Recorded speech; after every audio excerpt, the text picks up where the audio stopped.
Tucked along the rugged Maine coast where the Atlantic gnaws at jagged cliffs lies a town called Sonder.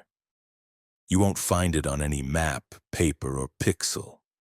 It's a ghost in the system hidden somewhere between Bar Harbor and the Canadian border. Go too far, you're in New Brunswick. Not far enough, you're still in Acadia. Sonder exists in that in-between, a whisper of a place that only reveals itself to those it chooses. To the world, a Sonder is just a word, the fleeting realization that every stranger's life is as vivid and tangled as your own. But for those who've lived there, it's a town that clings to your soul, equal parts refuge and curse. Sonder is a sleepy fishing village, its cobblestone streets worn smooth by generations, its air thick with salt and secrets. The townsfolk know each other's stories, every birth, every heartbreak, every whispered rumor. They gather for bonfires, clambakes, and funerals, their lives woven tight as a fisherman's net.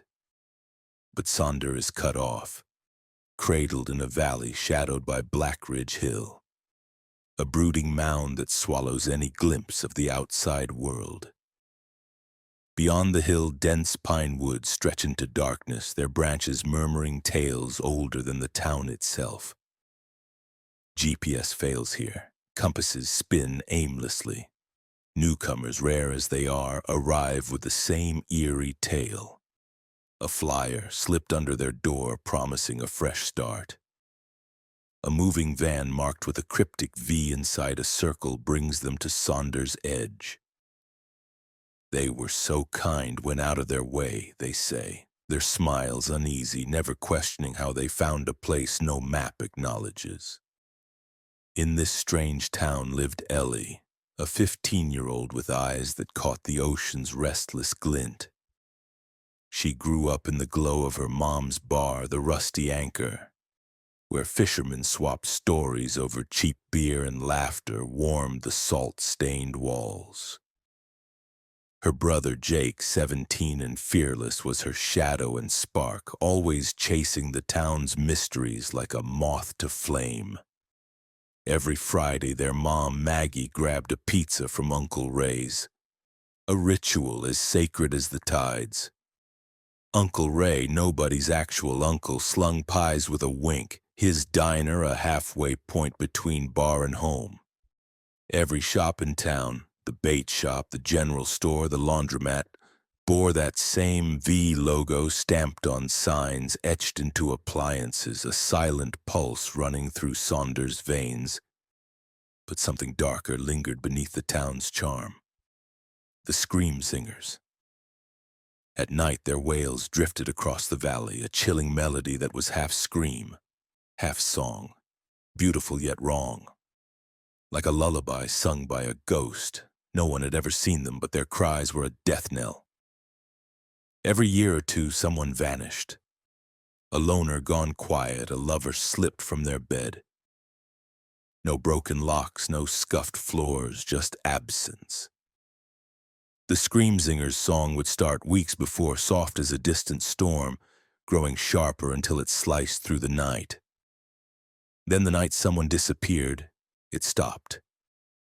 Dead silence. Long ago, folks thought the cries promised salvation, but now they knew. The scream singers brought only loss, their voices stitching fear into Sonder's bones. Ellie loved the town, its foggy mornings, its weathered docks, but Jake was obsessed with its shadows. He'd sprawl on the porch, sketching Black Ridge Hill, tossing out theories about the scream singers. What if they're trying to tell us something? He'd say, his voice electric with wonder.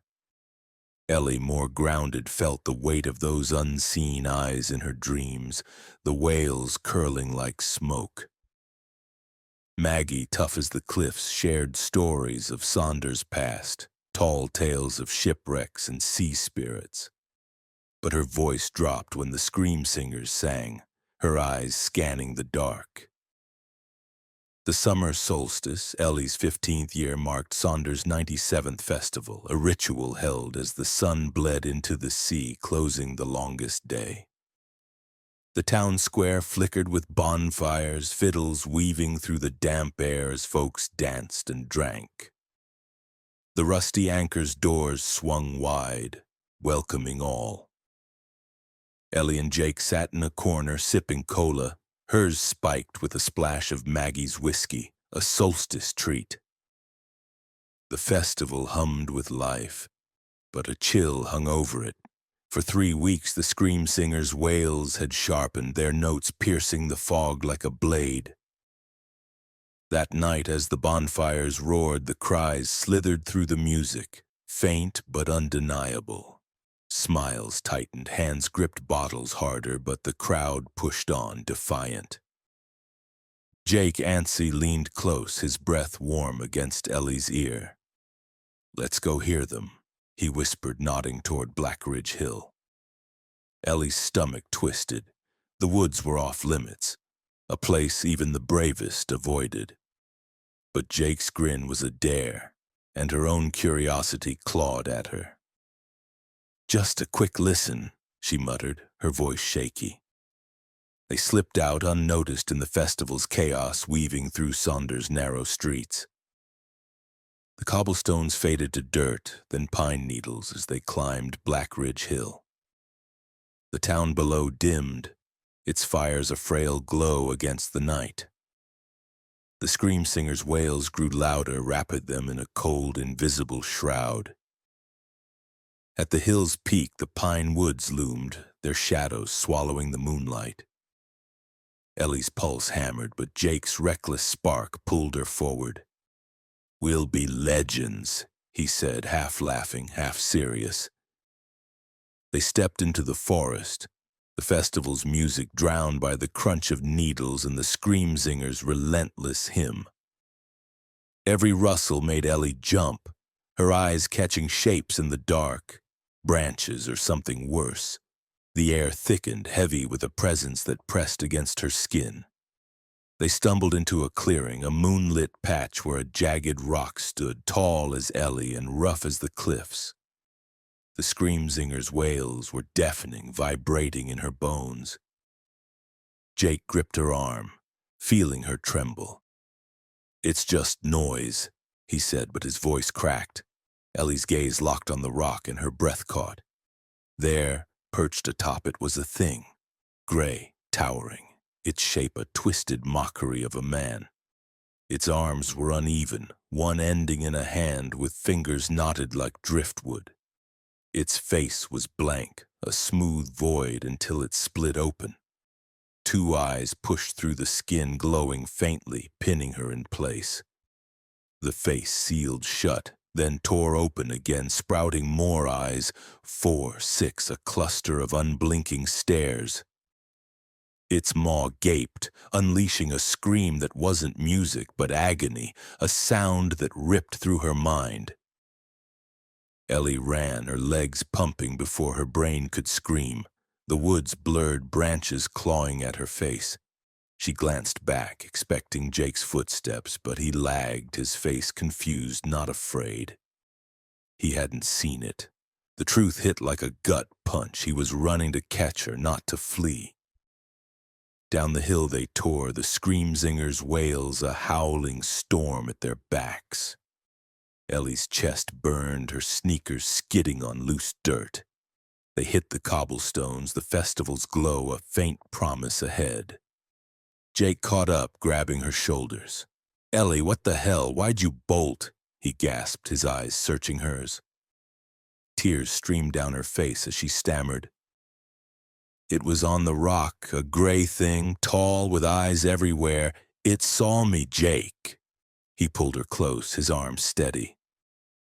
"Hey, you're safe, it's gone," he murmured, his voice a lifeline.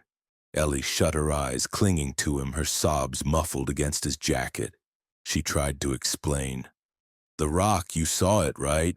This thing was—" The wails stopped. Silence slammed down, thick and suffocating. Ellie opened her eyes, her arms were empty, wrapped around air. Jake was gone. The street was still, the festival's hum a cruel mockery. Her scream tore through the quiet, jagged and raw.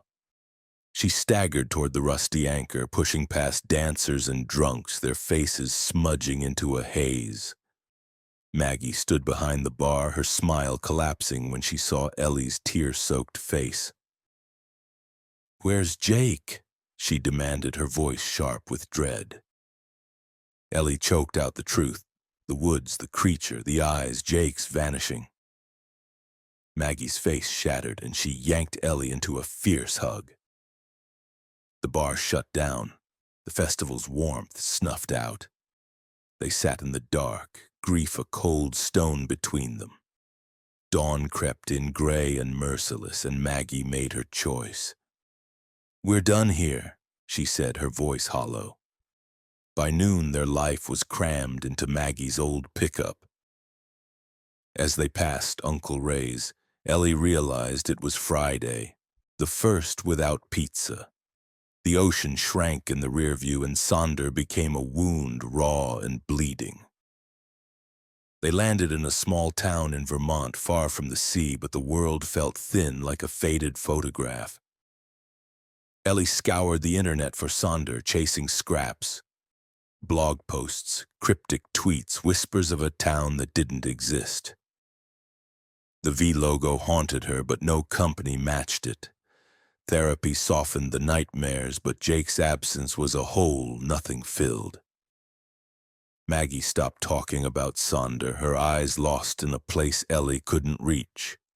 10 years later, Ellie, now 25, stood in her cramped apartment staring at a flyer that had appeared under her door. Crisp, white, with the V logo stark as a scar. "Come back to Sonder," it read. No address, no sender. Her heart thudded, fear and hunger twisting together. Jake's laugh echoed in her mind alongside those countless eyes. The scream zinger's wails hummed in her blood, not a threat, but a call. She grabbed her keys, her jaw set. Sonder was out there waiting, and she'd find it, or it would claim her.